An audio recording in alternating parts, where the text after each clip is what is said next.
Panic attack, yeah. God. We rolling? Rolling.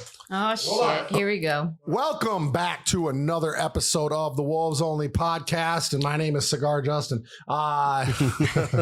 Wolves Only podcast powered by JWX. Fucking Jake, man, you're here today, huh? I made it. How was the traffic coming in? Smooth. It was. Smooth.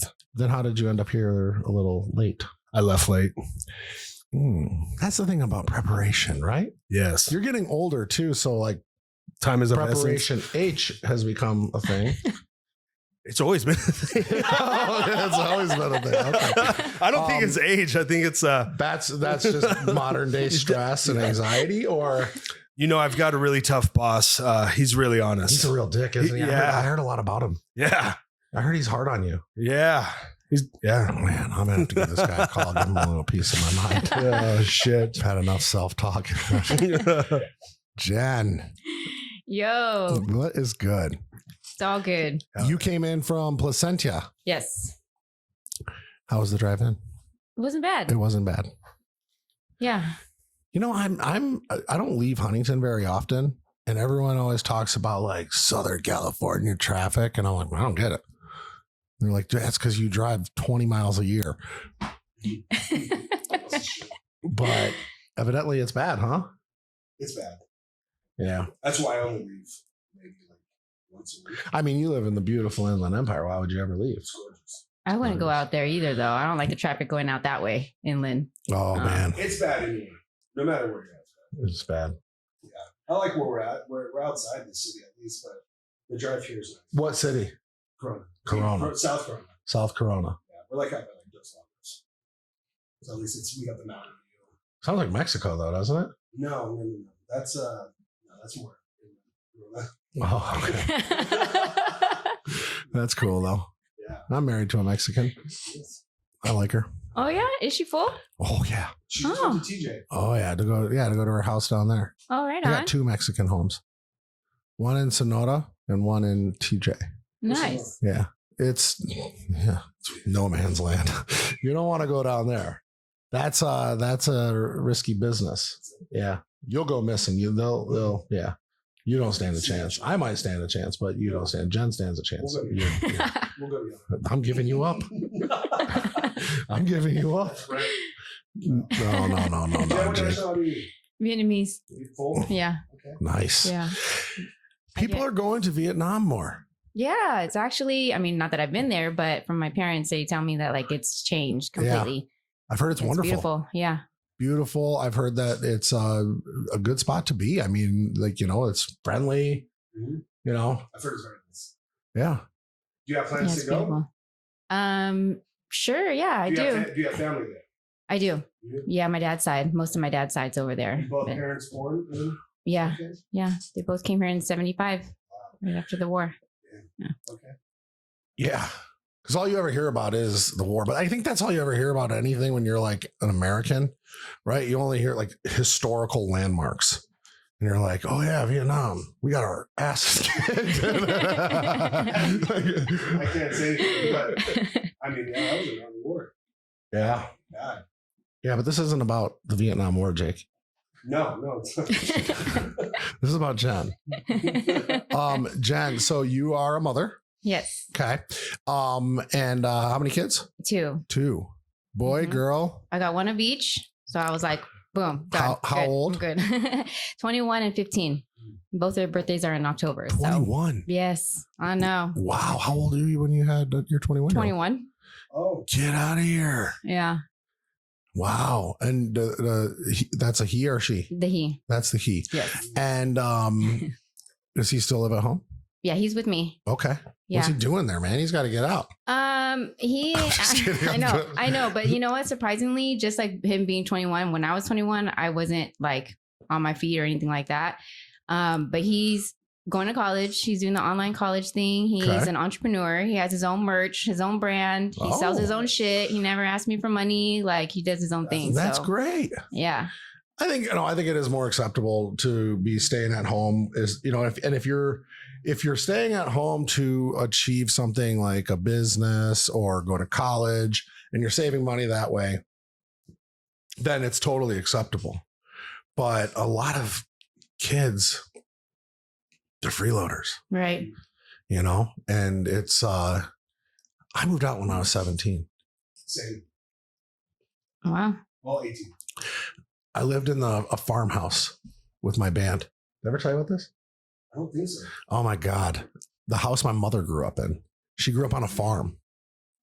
Turns out she actually rebuilt that farmhouse and still lives in it to this day after my parents got divorced. Really? Yeah. Old house. Now it's really beautiful, but I lived in it when it was like an old shitty farmhouse with my band. We had our practice space set up and, it was like a total like bachelor pad in there. And we had a barn, like a horse arena. Like, dude, I don't know shit about farming and stuff like that, but I lived out there. Yeah. And it was very short-lived before because my grandpa lives on the farm too. His name's Delmer. That's a farmer ass name, huh? That's hella white. Yeah, shit. Okay. So listen, Delmer had a seed spreader. Okay. And it was, we wreaked so much havoc on this fucking property. I'll tell you guys this right now. But there was one situation that drew the line. Okay. And my mom has 4 sisters too. So this is like farmer's daughter. You know what I mean? Like, and they all live on the farm too. Okay. 3 sisters. My mom's the 4th. Okay. So he had this seed spreader behind the barn and it looked like a piece of shit. You know what I mean? Like I just thought it was trash.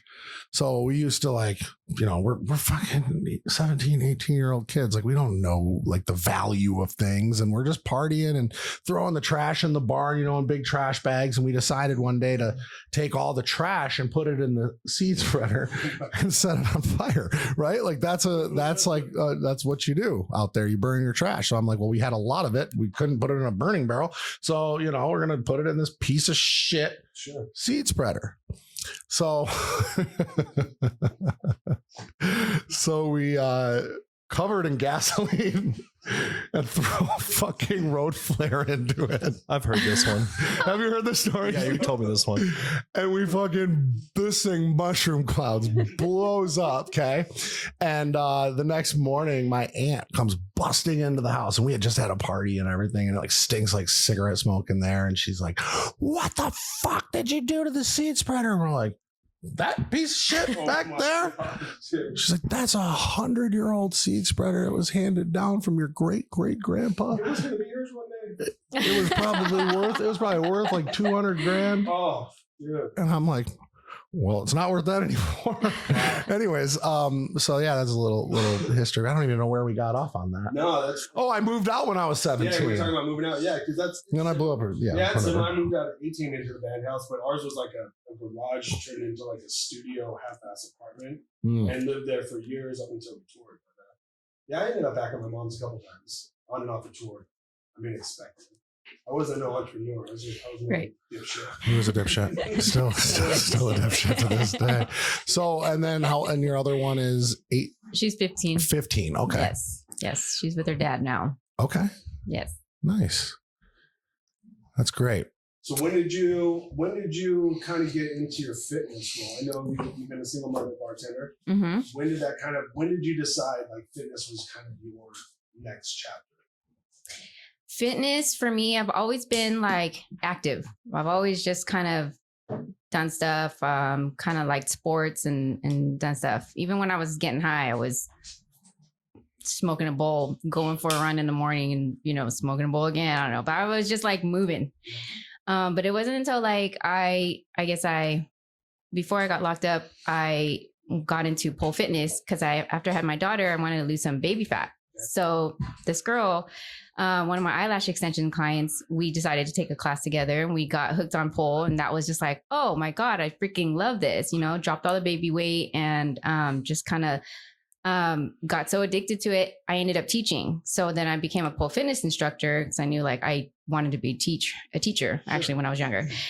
So that kind of led me into more of like teaching, training, coaching. And then when I got locked up, that's when it just kind of like really like came to me, because I would just read everything fitness. Like I got into weight training and I would read everything about nutrition, lifting weights, like health, everything. And then I started training girls in there. So let's back up a little bit. So Okay. what got you into what got you locked up? Well, I had a direct mail marketing business. I actually ran it with my ex-husband when we first started it. And then he got out of the business when we separated, but there was clients that we had actually done service for, and they were part of this whole mortgage fraud scheme. I was doing like direct mail marketing. So it was all printing, fulfillment, advertising, getting the leads for them. They would scam the homeowners, and then, well, they got busted. They got too greedy, whatnot. And the feds just got me all up in the mix. Really? Yeah. That's terrible. So you were guilty by association. Yes. How much time did you do? 5 years out of 7. Jesus Wow. Christ. I didn't know Yeah. that about you. Yeah. Oh, Yeah. So I just got out in 2022 and just, putting the pieces back together. you're doing a damn good Yeah. job. Thank you. Yeah, no, for real. Where did you have to stay when you're locked up? In Dublin. I was up in Dublin by Frisco, San Jose. Mhm. That was where the the college scandal, like Aunt Becky and Felicity Huffman. Is that her name? Yeah. Yeah. You know about that story too? Yeah, of course. Yeah. I got to meet them in there while I was while in they were there. in there. Yeah. That's interesting. I trained them too. Yeah. So Aunt Becky was in what, Step by Step or Full House. Full House? Full House. Okay. Yeah. And Fuller House if you're watching the second one. Wow. Fuller House. see, Oh, really? Okay. Okay. Yeah. She what did she do? She like Yeah, we paid worked off out like together, some teachers or something, or how did that go down? Yeah, I guess to get their daughters into college, they paid off a sum of money. I guess, I don't know, Yeah. something like that. So this was clearly was like where you were staying in prison, like non-violent crime people that were. I was at the camp, for like I see. mostly white collar stuff. Oh, I okay. mean, there is a lot of drugs and whatnot, Okay, kind of criminals, but but not like I was maximum in, security. No, I was in the camp for the But 5 part of it, and then- years. Years, man. That's yeah. But I mean, I guess I got lucky with a 7-year sentence. I was Sure. looking at 20. that's a good way to look at it. So Jeez. 7 out of 20 is not bad. Yeah. So That's you said wild. you went in there training and already kind of having knowledge for this. Like, I mean, explain kind of like what you put these when you threw it in there, and like your knowledge, what you were taught in there. Well, I just ran my own program. I would just get up in the morning, like before everybody else did, 5 a.m. I would write down like my meal plan.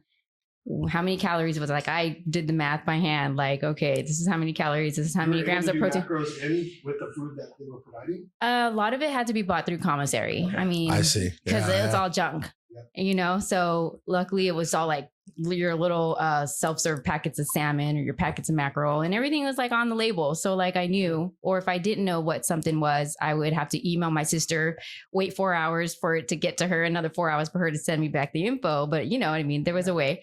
So I would just, ask my family like, hey, how many calories is Wow. this? And she would put it into my fitness pal and tell me, but yeah. That's awesome. With this G. Yeah. What?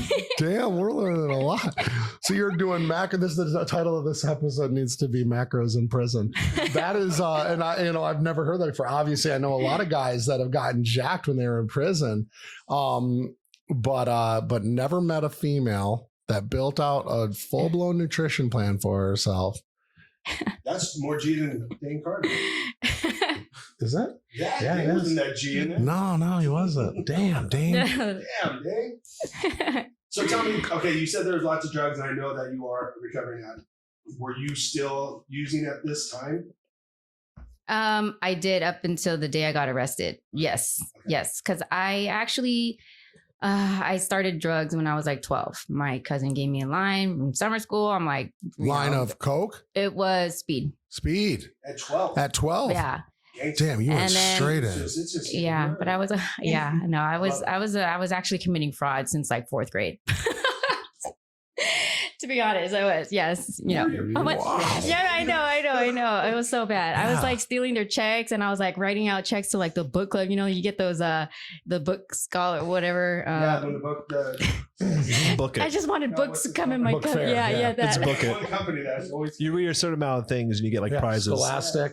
That. Yes. Classic. The Scholastic Book Club. Yeah. Damn. But And that's where it anyway. started. That's where the fraud started. Yeah. So now I'm going to ask you again. What really did you have to do with this direct mail? Here we go. No, you don't need to answer that. I don't want to incriminate you. Although it's done, right? Sure, you done It's the time, yeah. Yeah, no double jeopardy up in here. But wow, that's actually insane. Yeah, I've told my story about the one time I stole my mom's credit card, and I was sick about it forever. Still sick about it. She's gonna get that statement one of these days.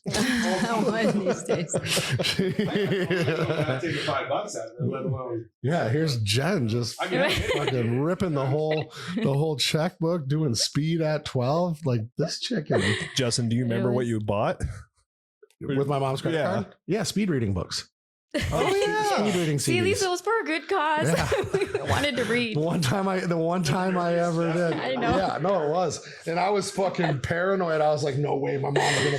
So I would like check the mailbox every day. That's not really stealing. You're educating yourself. Would that still be considered stealing? If Yeah. Well, that's a whole different thing. Sorry, Mom. Yeah, Mom, Right, sorry. yeah, sorry. It was actually my dad. My dad I turned paid out- for I everything. turned out okay. Yeah, just 3 years of rehab. Besides that. So meth was your drug of choice. Yes, Nice. since I was 12. Yeah. Since you it were was bad, 12. but I mean, yeah. And you were got- consistently. Yeah. Like it was obviously recreational at that age because, it was just when I can get it. And then, I got highly addicted. I was like 15. Then I started And this was the smoking same it. city you're currently in now? Actually, I grew up in Laguna Niguel, but I would go to Anaheim where all of my friends and drug dealers and stuff like that were, and just get high over there. I would just leave. It's like, man, why would I leave this nice home to go to the ghetto? Yeah. And, Yeah, you're leaving. That's typical. You really have to debate yourself when you go to Well, yeah, because like there's no good drug deal when no matter where you're at. Well, yeah, but you're at that time, so that would have been what, like, like 90s, the 90s, like early 90s. Yep. Yeah. Mhm. So like back then it was like, it was cool to be like a gangster and like cool to be like, whatever, like break the rules and stuff like that. I mean, you got to think of what was around back then, Notorious B.I.G., Tupac, like Sure. everybody wanted that, Colors that. was out, like Yeah. Hood was out. Yeah. It was like, it was cool. And no matter what race you were, you know what I mean? Everybody wanted to have like association with something. The Crips and Bloods were like, the cool shit. Like, I get it. I lived in Maine, so we didn't have that. We'd be on the monkey bars, like, rapping "No Way Out" and stuff, like, P. Diddy and the Family, which probably, I'm traumatized now. That was a lot of my childhood. But either way, no, I totally get it. And you grew up in a nice area in Laguna, for goodness sakes. But at the end of the day, it was like you were heavily influenced, right? Yeah. And not to mention hooked on fucking meth. I just wanted to cause trouble, I guess. I don't know. I liked getting high, being with my friends. I didn't want to. Yeah. But I did end up like getting arrested a couple times in my early teens. Went to rehab for 6 months. First time around, it was like court ordered, did an outpatient thing, fucked that up, had a warrant for my arrest. Then I ended up going back, did the whole 6-month rehab at Living. Then I did good. I got pregnant, got married, got pregnant again. Like everything was good on the up and up, had a business, making tons of money, living it up. And then I got separated and I went back to meth. But Did your ex also get locked up? No, So you took the whole. I did. Yeah. Cause the feds asked me, about him. And I was like, no, he's out of the business. No, thank God. Because, who else would have taken care of my kids while I was gone? Yeah. No shit. Yeah. And obviously, are you open with your kids about everything? Yeah. Okay, so they know. They know it all. Yeah. I'm open. I'm honest. Yeah. Nice. Did they come out there and see you and stuff when you were? Yeah, they did. My family did support me. They were really great about like taking them every other month. They would take turns. Like my aunts, God bless their heart. They would just, take a whole weekend because it was 6 hours away to drive up there. Yeah. And yeah, they took my God. kids to come visit me.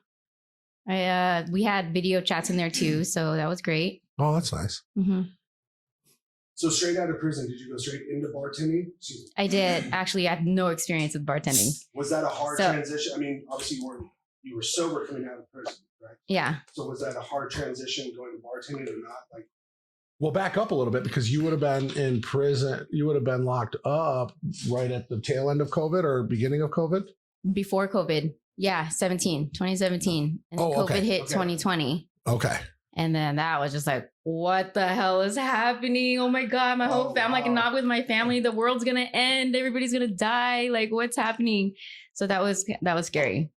Yeah. And then having to go through the last couple of years of my sentence, like just lockdown after lockdown and quarantine. And oh, it was miserable. I bet. But yeah.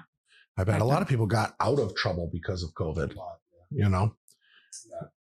I had some of the easiest court appearances during COVID because they didn't want to fuck around, you know. And I think I got away with a lot back then That's true. because, you know, they didn't want to bring people in. Yeah, you're right. They did release a lot of people too. A lot of people got out. Everybody was filing. Actually, I helped somebody write an appeal and they got out of prison early. Really? Yeah, using like the CARES Act that came out. Yeah. All right, so into bartending. Then you decided to hit this big guy. How'd that all happen? Yeah, just I got into bartending because it was, you know, something new, something different. I wanted to be on my feet. After being so active in prison, then coming out, I did work e-commerce for a little bit. And I'm like sitting behind a desk all day, commuting an hour each way. And I'm like, this is not the life for me. Not after being active, working out 3 times a day in prison. So that's when I decided to go into bartending because then I'd be on my feet, you know, meeting people and just coming out of my shell. Also, I wanted to like be able to like talk to people comfortably. But how I met Justin, I seen his, you know, gym rats. I'm like, yeah, you know what? I kind of am a gym rat. Like I just like working out. I want to be in the gym. That's my element. So I seen his ad and I was like, okay, this is cool. It didn't hit me until I seen your, I guess it was like a reel with Recovering Out Loud. Oh, yeah. And then I was like, oh, this is pretty legit. Like they're cool. You know, you guys are about recovery. You guys work out. You guys are into like, you know, the whole industry. And not only that, I found out you guys were local. So I'm like, well, yeah, that's what's up, you know, because it's like connecting with people that like, you know, you get more comfortable with somebody that is closer to you. Yeah. In the, you know, in the And community. definitely So, that you can relate to, you know, it's funny. We have, you know, we have a ton of people in recovery that are in our community and I wouldn't have it any other way. I was actually on your first call. yeah. Yeah. I remember I'm like, I don't know what to, but you were so like, I'll say it again, gangster. Like you knew what you wanted. You had some questions for us. There, it wasn't, and I don't consider it selling. If somebody knows what they want, they go after it. And you had that. And I remember you asked 1,000 questions. Once it was said and done, you were that person that just kept asking the questions. Even once you came in, I was a little bit surprised because you're a little bit hesitant because you didn't know too much, but you're willing to take that risk and go fucking all right. That's what I mean, obviously it's paid off because now I remember you didn't even want to be on camera. Oh, And no. I was just watching you do your burpee challenges. I mean, even Rise Above. When we went to the Rise Above event over at Yeah. what was the event? The Toys for Tots. No. Yeah, that. Oh one yeah, for you sure, were right but there. The, what's the big What, our jump meetup? link? What was The it? JWX meetup or Oh, what? the Fit Expo? Yes, they. Oh, yeah. So I remember she said she was coming. I'm like, there's no way. And she came and tracked us down. I'm like, okay. Yeah, no, that's great. It's really awesome. No, it's cool. And I think, you know, somebody that you like yourself that's like been through a lot, you know what I mean? And seen it all. It's like, you know, honestly, I think it's a little odd that you would be shy in the first place, right? Like you've already seen it all, right? You already know. You're experienced, you know, in recovery, meth head at 12. And that's no judgment. I'm just as bad, right? But you know, you are you obviously have, you know, the it factor. I believe it. Thank you. Appreciate that. Thank you. So wild.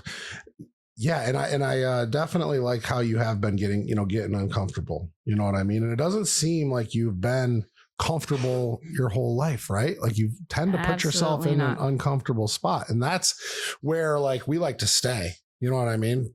Backed up against a wall. You know, we thrive. Addicts Under thrive pressure. under pressure, right? Because if we want to get that fix, we'll go to all lengths to get Oh it. yeah, didn't matter. There's definitely that will in the way, just on a mission. No money, I don't care. I'm gonna get it. Hell yeah. What would you say has been the most challenging coming into JWX? Like since the transition from, I mean, obviously you're still bartending, but making that transition to go fully all in with us, like what do you think was the most Oh, to go all in. Well, it's a lot to learn. challenging? You were overwhelmed. I remember you were a little overwhelmed. Still a little overwhelmed because there's still a lot to learn. Just coming out and I never stopped learning. yeah, that is true. That's You gotta true look at with it that way. social It's media. Well, the problem is that we never stop learning, and then we just pass the information down. So it's like as soon as you get something, like fuck more. Right when you think Climbing. you accomplished Yeah. something, you've nailed it, and you've conquered it. It's like, nope, there it is. But I think and Jake will be able to tell you this. You're going to use all of these skills in everything that you No matter do. where you go. you Oh, know? absolutely. That's why I was just so grateful that yes, very uncomfortable, but grateful to be able to put myself in that situation where I can be on camera now. I mean, it's not easy. You know what I mean? I still find it hard to do, but it's getting a little bit more comfortable, I guess, and putting in those reps, getting on camera. But that I'm grateful for that because it's a skill. I know I wish I learned public speaking when I was younger. Oh, that's just one thing I wish that they really, really nailed you in school. You know what I mean? Like for my kids too, I want them to be able to learn it because anywhere you go, you need to be able to talk to people, talk in front of people. If you want to influence people, you really have to have that skill. There is a statistic that there are there's a statistic about how many, I don't know exactly, Steve might be able to look this up, but it's like more people are more afraid of public speaking than death. Like they would rather die than. I absolutely hate it. And even that to me as a vocalist, playing in front of so many people, I still, when it's that one-on-one, it's a different vibe. And I've done it, but for some reason, it's just the most terrifying part. That's surprising too. Yeah. And people are like, you played in front of 60,000 people. I'm like, it's different. I was hammered with 5 other dudes behind me. When you have a band, it is different. It's way different. Like you wouldn't be doing open mic. No, not a chance. But yeah, I seem to like it's almost like the ripple effect. When we teach you guys something, it's almost like Justin gives Steve and I and whoever the advice and the education and makes us work for it and learn things, and then we bring it on you. But that's the way we always want it. We always want to be learning. We always want to be creating new things and getting better for you guys, and then you guys just pass that on to your clients. So I can always talk the ripple effect. Yeah. Once you stop learning, that's when you stop growing. True. But it's just hard transitioning, being in prison and being able to lead them and teach them. But that was just through my own doing. I was running my own program in there. I just kept to myself. I was doing my shit from 5 a.m. all the way, Then the girls were able to just see what I was doing. Then they would get curious. They would come out to the lobby, see me with they would call it a math book because it was my macro book, right? And they're like, what the hell are you doing? What are you reading? What is all that? I was the only one that had a freaking day planner in prison. I'm such a nerd. Anyway, so they would see it, and then coming out now, and I want to, be able to coach so many people. I have to show them on social media. Now they can't just see what I'm doing because if I don't put it out there, they're not seeing what I'm doing to be able to follow in my footsteps, I guess. So, but it was easier in there. Well, yeah. They don't have a choice. Right. Yeah. They're there. They're going to see you. You're on them every single day for 5 fucking years. Yeah. 5 years. Damn. So coming out, you decided to take the path of sobriety. Did you work a program in prison? I did actually. I was transferred from the camp to the FCI, which was the higher security because they had the drug program in there. If I completed the 9-month drug program, they gave me a year off my sentence, which was great. But Fantastic. it was a lot of people don't want to do that program, and it's kind of, they call it the snitch program because in there you have to do these pull-ups and hold people accountable and call them out on their shit, and it's for somebody who likes to just do her own thing and mind her own business, it was uncomfortable. I bet. That's what I love. I was talking about this in another podcast that I was watching this series, and it's over now, or at least the first season is, about a maximum security, they were 23-1 lockdown. So 1 hour out. And the sheriff decided that he wanted to open the doors around the clock and pull all the guards. Did you watch that series? I did. I almost hit play. Oh, it's great. Is it good? It's great. So he's like, my concept is I want you guys to start a community. I want you guys to start, holding each other accountable. And if you fuck up, you're going back to lockdown. And they monitored them with cameras, obviously, and stuff like that, but no guards in there. They, organized chow time. They, and they did pretty good. Yeah. Yeah. There were a couple bad seeds, but they ended up voting them off the island, right? This guy's got to go. He's not going to be a productive member to our community. They took it really serious and ended up allowed to keep the doors open. No guards. Now, were these like stone cold killers and drug dealers? Some. Yeah. Cool. Yeah. There was one guy in there who like went into a fucking hospital and blew someone's head off. Wow. Yeah. Wow. But they, It worked out. It worked out. Did they end up building the community and working together? And doing They did. Yeah, they did. They had the OGs, that kind of held everyone accountable. And then they started to host AA meetings and things like that. And they really made it work. I think it's great. I think that's exactly because, prison reform is obviously we have one of the most corrupt prison systems, in the world, but a lot of countries are really focusing on rehabilitation over incarceration. And they're having really good success, with that. Countries like Denmark, coincidentally, a country like Denmark is the happiest country in the world. And they focus so much in on rehabilitating their people, giving people resources, giving people outlets, as opposed to just locking them up or keeping them down and so on and so forth. We live in a country that we want to give people the bare minimum just so they don't revolt. You know what I mean? Yeah, I think America's justice system can learn a lot from that. Yeah. I like that. I'm gonna have to check it out. It's really good. Yeah, it's really good. So just a plug for that YouTube series right there. This episode is brought to you by Denmark. All right, so Jen, and we don't say goals, and no way am I trying to wrap this up, but I mean, as far as coming out of the bartending scene, is that a goal for you to step away from that and go full-time online coaching? Absolutely. And how far away are we? Well, disclaimer, I'm still on probation. So at this rate, I got to finish my probation. I have to be working 30 hours a week. Okay. It's just the stipulations. So yeah, as soon as that's up, then you know what? That's it. I'm hitting the gates, running. Now, is personal training in person ever been something in your radar, or did you surpass that? I did actually. Before I started bartending, I got a job at UFC gym. So as a trainer, I got certified, personal training through ISSA, and then I got my nutrition certification. Then I went to UFC gym, but that was I thought I was going there really to just train people. Yeah. I didn't realize that I had to be the sales rep. Exactly. Oh God, yeah. Big box. Big box trainers are the worst.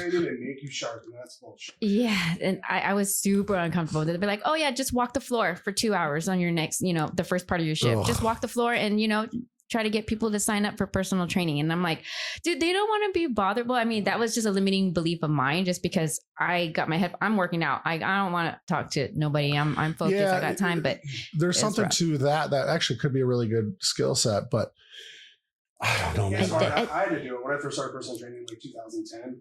I mean, that was the first thing because I had no experience, but it wasn't so much I had they set me a goal. It was a mom and pop shop. So it was it was just more gradually, everyone knew each other. So just go on the floor and just be yourself. And ultimately that led to me having lots of clients and going on to be the personal training director and so forth. But yeah, when they force you to do that, that's when it's just not fun. It takes the fun out of it when they have to give you that number. As opposed to just walking freely and just starting conversation. Right. Yeah. It was a lot of pressure and I just wasn't ready for it at the time. Not only that, they didn't teach me, I guess. And I'm, obviously have a background in marketing, not really sales. I mean, there's not a whole lot of difference, but to me, it was just walking up to strangers while they're working out. And I thought, dang, I got this job because I thought there was going to be a sales rep that got the clients that directed you to, the personal trainers, which is what I thought I got a job for. But anyway, so that didn't last very long, and I went to bartending. And the reason I asked is I know you've been working out a lot with Jay, and I saw your boxing skills and just when you train, just it's not your traditional bodybuilding. You like to do a lot of functional stuff, so it kind of came to my mind of doing like some kind of like CrossFit or boot camp or something of that nature. I could see you teaching in class and not so much doing personal training, but more as a small group training asset. So I definitely think that'd be something cool. Just keep going. But I did do that, and I did lead a lot of classes when I was locked up. In trade, like the bartending, she needed those hours to do something. Where she could get some hours in doing some coaching. Because ultimately, that could lead to your online stuff. If you only see these people a couple days a week. Yeah, but the dough's got to be way better at bartending than that. This is true too. I mean, really, what's the best? Well, no. And it's not all about the money, but at the same time too, it's like you got a kid, you got, I mean, you don't get tips for coaching a boot camp class. You should. Yeah, it's pretty thankless too. Man, I watch the trainers at my gym, and it is fucked. It is fucked. They're horrible. Even there, right? Horrible. Wow, they've got to be paying like $500. Who cares how much they're paying? They are horrible. You would think their credentials would be a little, or their oh my God, it's the worst. Trainers all together, man. It puts a bad reputation on the healers because obviously I was by the book and I was different though because I came from no background, so it was more like I was taught into it. Textbooks. Yeah, it was like I was able to do things freely, and I just obviously paid off. But some of these guys are just like, you go to Planet Fitness and watch these like 18-year-olds and just like they're on their phone. You got the lady doing the swings and the kids on his phone, and just like. People. Well, you get what you pay. You get what you pay for, right? That's all they know. Fitness, you can't expect it to be. You can't expect Planet Fitness to be like, we're not prepping. That's for sure. But yeah, I made it out okay. As an addict, do you find bartending to be comfortable, or do you find it to be a little?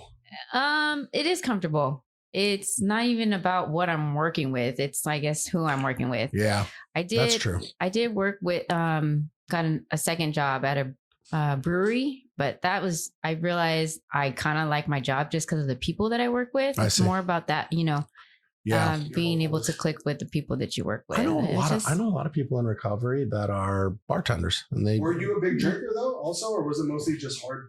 It was just the hard drugs. So you were a big drinker? No, okay. I freaking love meth, like acid. I did acid like all the time too. Damn, right in. Together? But no, not together. I've never tried speed, but like before and after, on purpose. I did a couple times. Oh, really? No, never. That wasn't. I just wasn't around people that did it. At least I don't think.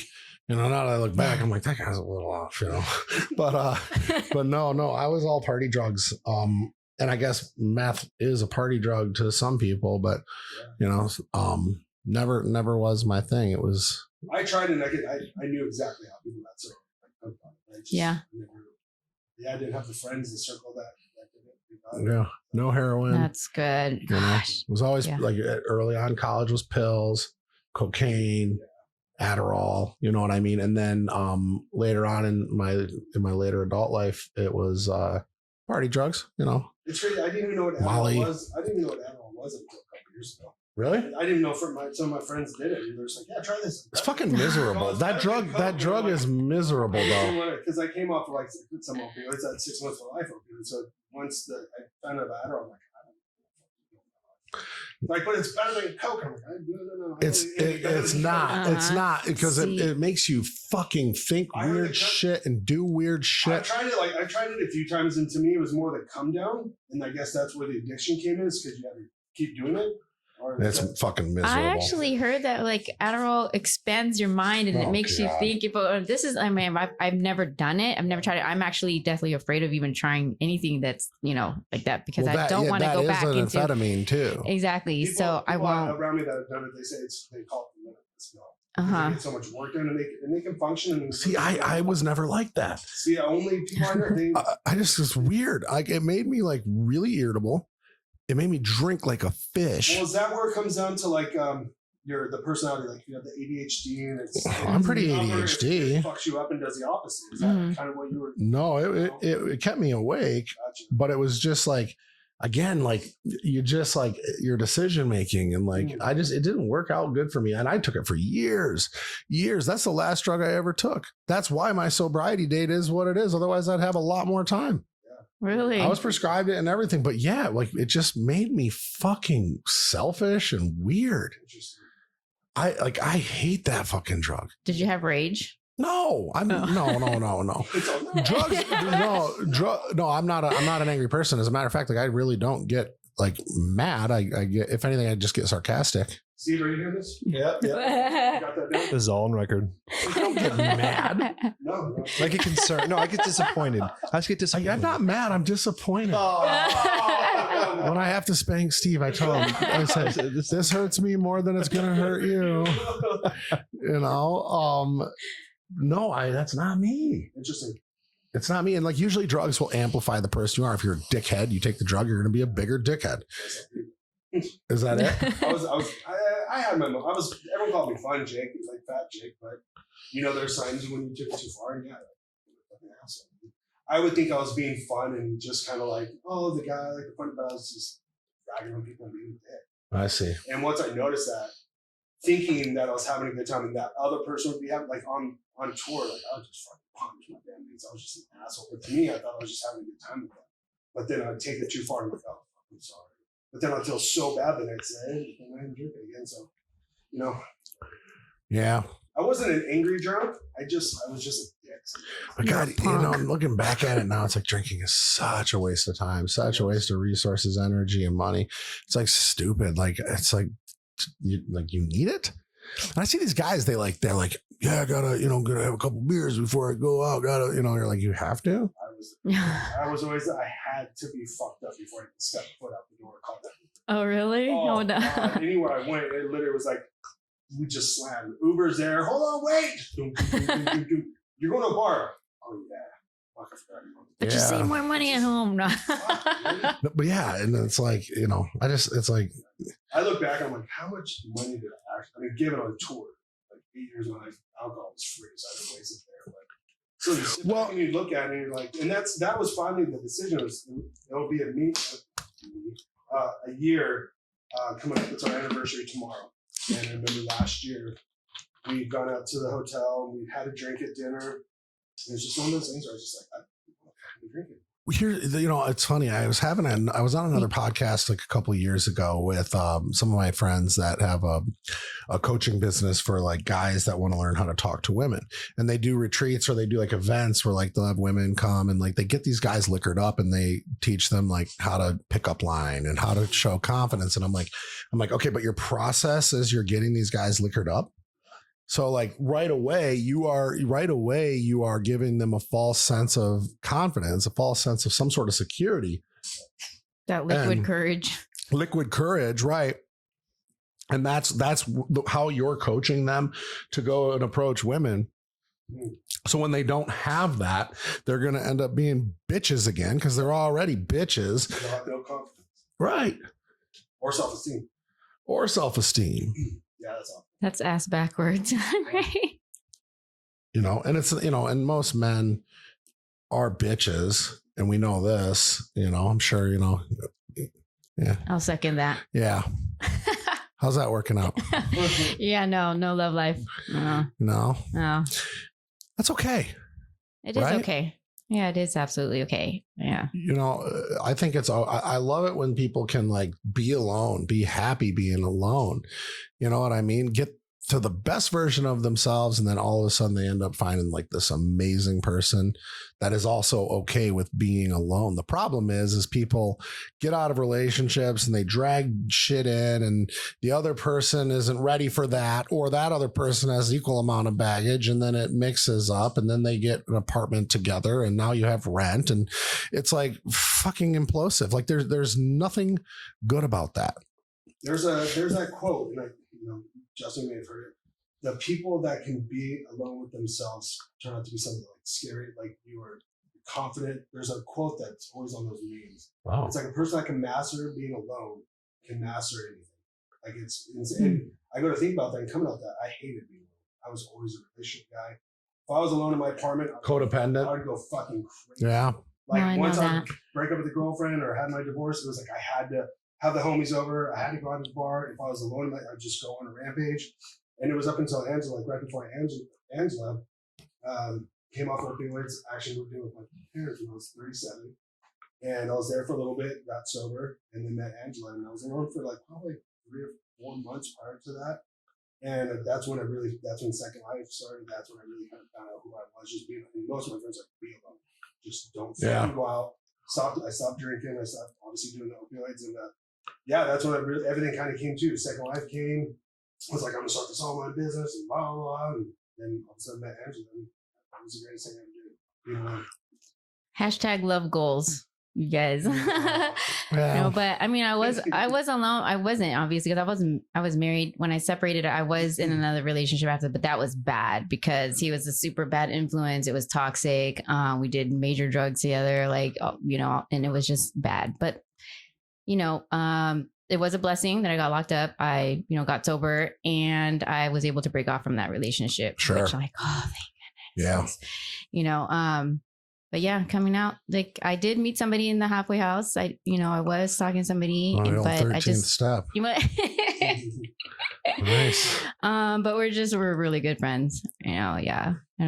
Yeah, it's always a good idea too. Like when you get sober, not to jump into things. It was, I did. Because you have to be worried about the partner, right? You got to be worried about yourself. I did not want to. I did not want to be with somebody in recovery. I didn't.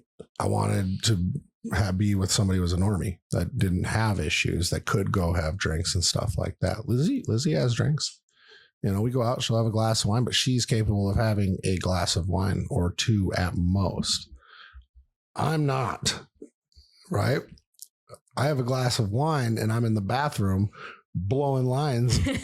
I don't even know what alcohol tastes like without a cocaine drip, and I don't want to know. I told Jake the other day, I was like, yeah, dude, if I ever go out, it's going out in like a gunfire. Like I am burning it all to the ground because I know how I am. Justin's like, I'm going out for 1 drink, and all of a sudden it's him like in the snow, like it's 6 a.m. Like that's Justin. Yeah. I'm going out for 1 beer. There is no such thing as 1 beer. And it's fucking pointless anyways. Beer tastes like shit. Alcohol tastes like shit. That was ultimately the reason I stopped drinking, because it was like, maybe I'll just have 1 every now and then, or go out to dinner and have a drink. I'm like, why don't I spend $20 on an old fashioned? I'm get fucked up. Yeah. Well, you know what they say, we tried it all. We've always tried it and it doesn't seem to ever work. Yeah. I know he's thinking about those days. Oh my God. You know what? I don't miss them. I don't. I always talk about this, and it was like the clarity that I searched for was the clarity that I found when I got rid of the common denominators. And the common denominators were substance.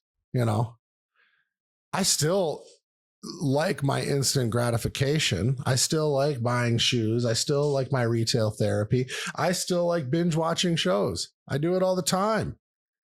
I still have my, I joke about it. I'm like, no instant gratification, but I still have that other stuff that I enjoy that does give me this high, if you will, or this sense of present moment, but it's not going to kill me. Right. Or hurt anybody else. Yeah. Well, it's like we talked about when, unless I binge watch a show through, my wife's cousin's wedding this weekend. I mean, that might hurt somebody else, but no, I'm kidding. I'm actually really excited for it. We talk about when we go to concerts now. I think the Gus Inside last year, when Angela and I went to something, that was like the first concert I went to sober. And fuck, it was pretty cool. Yeah. Well, that's the hours. Yeah. Well, yeah. Remembering the band, enjoying the moment with my wife, watching one of my favorite bands do what they do without being back at the bar 15 fucking times going, oh, that's my song. I'm in line for a fucking beer. Right. Yeah. Or You know what I mean? peeing every 20 minutes. Every 20 minutes is literally, I was just focused on the band. My wife was next to me, and it was just like, fucking, guess what? I got to drive us back to the hotel. Like, it was Hell yeah. like, you know, and then we went to Bleeding Through, and the same thing. I drove out to Orange County and watched the band, drove home sober. I was home by fucking 11 o'clock. You got to ask yourself if like you need to be fucked up at a concert. Do you actually enjoy the concert? Like if you took that away, would you have fun? And like, and the people that say like, fuck, I couldn't do that. It's like, you don't fucking enjoy it. You don't like fishing. You like drinking on a boat. You know, it's like, you have to be able to, you know, channel that inner child in you, the things that made your eyes light up before you had to be dulled down in order for your eyes to be lit up. Completely true. That's true. Yeah. It was just like the river, you know, there's all the first timers was last year. So it's cool. Like going to the river for the first time, not drinking. On my first concert sober. What do you go to concerts? Are you? Yes, I love music. I do I'm actually looking forward to Foo Fighters coming up in August. Now we're talking. Yeah. It's one of my favorite bands. Is Josh Freese playing with them? I think so. He is. I think so.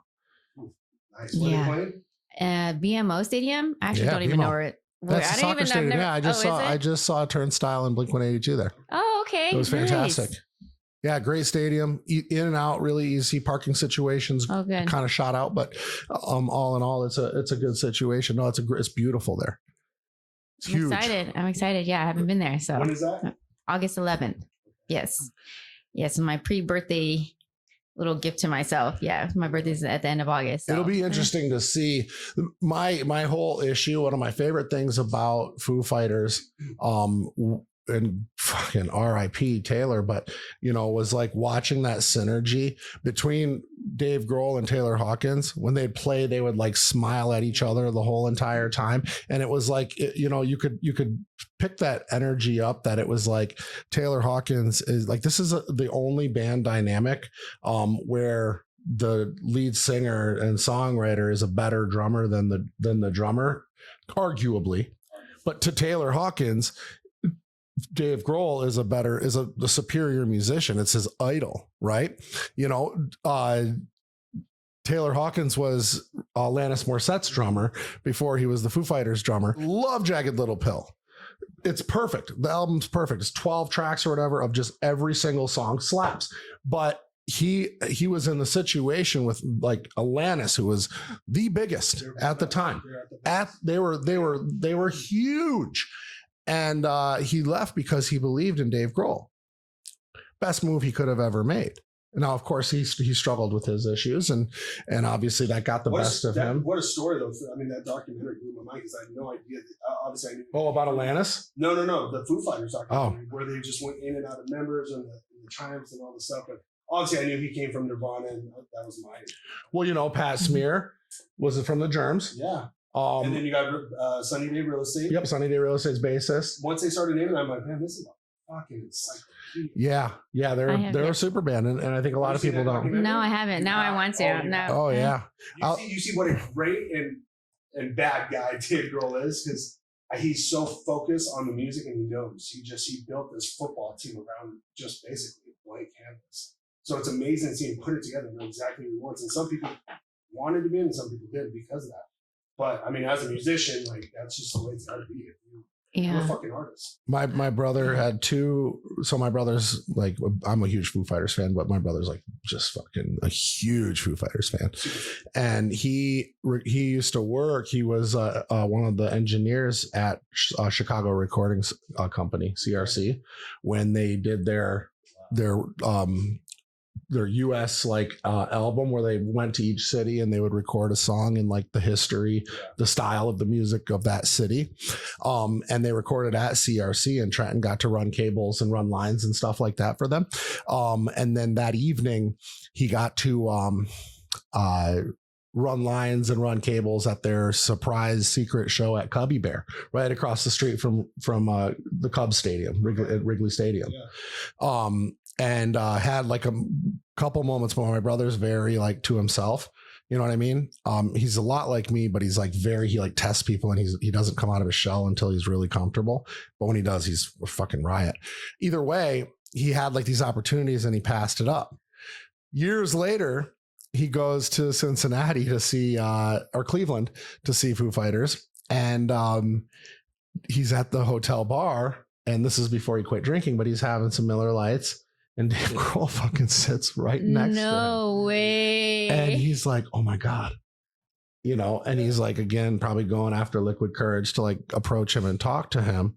And right as he's about to, these fucking frat boys walk up and they're like, hey, you're the Foo Fighters guy. And like totally annoying Dave Grohl. And my brother's like palm, like, forehead and palm, like, fuck. Like I could have actually, bullshitted with Dave Grohl about real shit and entertained him and maybe, been able to spark a connection. And here these guys are, they took my moment. And so whatever, but I guess my brother it was 2 nights of the show and he went to both. But evidently that night he said that Dave Grohl was like, yeah, I was at the bar and these frat boys were asking me the dumbest questions. And my brother was like, I was at the bar watching this. Damn. Crazy story, man. When we did a few shows with Motorhead local, we did 2 LA shows and we did Vegas. Dave Grohl is actually a huge Motorhead Dave. So well, they also had the iProbot. So like, we'd be done playing Weird Direct Support for Motorhead and we'd just be in the crowd, just watching, let me do this thing. And there's Dave Grohl enjoying this almost every show. And he's just one of those dudes, like, don't fucking bug him with the questions. Just talk to him like a normal, and that's all he wants. So every time we approach him, he's just cool as shit because it was like, hey, oh my God. We're like, hey, what's going on? And he's like, yeah, man, cheers. It was just cool. He's a cool dude. That's cool. I actually just recently found out that he doesn't even know how to read music. No. He knows how to play loud and fast, and that's it. Brilliant. Yeah. Yep. No, he's got one speed. And that's what he got a lot of hate for when Foo Fighters first started. Now, come to find out, they end up being the biggest rock band ever to do it. Well, that's how that documentary ended. They played Wembley. Oh yeah. And man, that show is incredible. And think like they also recorded like Wasting Light all the way through. Was that the one up in Seattle when they locked themselves in the house? Yep. I don't know if that was it, but they ended up playing the whole album live all the way through, and re-recording that album live all the way through. Wow. And I have to go see them because I've never seen them. And I've been I don't know what you would call it, like not a huge Foo Fighter. Like I don't go buy their albums and all the shit, but when the music comes on, I don't change it. You can't. Yeah, you can't. But you can sing along to every fucking word. That's what a good album is. Yeah. So that's the other thing I learned from him. And you guys ever hear about like the power of chewing gum? Mm-hmm. You ever notice that Dave Grohl's always chewing gum when he plays? Yes. So get this. Chewing gum gives you the illusion that you are eating. So your animal instinct when you are eating calms your nerves, calms your body. So when you chew gum and you're about to go and you're nervous to go like speak and stuff like that, that gives you that calming energy. Better than Jack Daniels. Well, that's I never knew what was in his cup.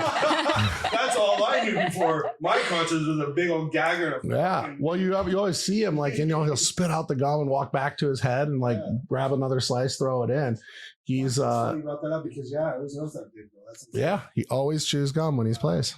That's pretty great. I wish I had some gum before I walked in here. Really? Yeah, you were nervous? Yeah. No. God. For us? Oh, no. We appreciate it. Actually, yeah. No. Wait, see, did you get that? Wild. No, we're proud of you. I'm proud of you because, working with you hands-on and like as a content and branding and marketing, I know Steve and I both have watched you just grow and come out of the shell. It's been just it is. All thanks to you guys. Yeah. It is the biggest reward that we have is like watching people take it serious and actually get out of their comfort zone. Money's the money. That is what it is, right? That's a byproduct of just being a good person and being a good coach. But to actually like grow internally, it's like you can tell how good somebody's going to be as a coach by how well they are coached. Mm-hmm. It's a trip. I was just talking to Wenzel the other night. It makes me happy as a leader and watching you guys do your content and all your stuff because I sit back and I'll watch your story and I'm just like, there it is. And she's like, what? And I'm like, Jen, like, look at it. And like, I'm like a proud dad to see you guys do the things that we implement, but you deliver and you fucking execute it so properly. So as somebody who's been on this team, for seems like 10 years, but it's been 6 months, watching, knowing that you were one of the first people on the sales call with you, into the branding call, now watching you become this coach, that's all I want. Aww, that gave me chills. Thank you. But I love helping people that you're the exact example of watching somebody go from this just really shy, I don't know how to pose, what do you mean, I gotta talk, to now just fucking having burpee challenges with half our coaches on the roster. that's what it's all about. And you build community. Community. It's so fucking good. Community. Thank you. Yeah. Well, Appreciate it. I've learned so much with you guys, so much that I could have ever done by myself. I did try on my own, but I'm like, stories? What is story? My kids had to show me what stories was on Instagram when I first got out. I didn't even know how to do a screenshot with my phone when I first got out. I was honest with you. Like, there's a couple times I'm like, it's like, oh shit, Janet just hit record. But that's what happens when you ask questions and you're coachable. Like, just like Justin said, like, when you can accept and take, not orders, but, our guidance and actually put it there, because what's the worst that's going to happen? You're going to fuck up.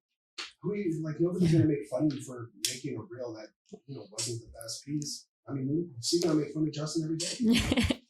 Which is okay. I don't hear any of it. And that's just how we get better. Like you said, it's reps. It's just reps. Yeah. You know what I mean?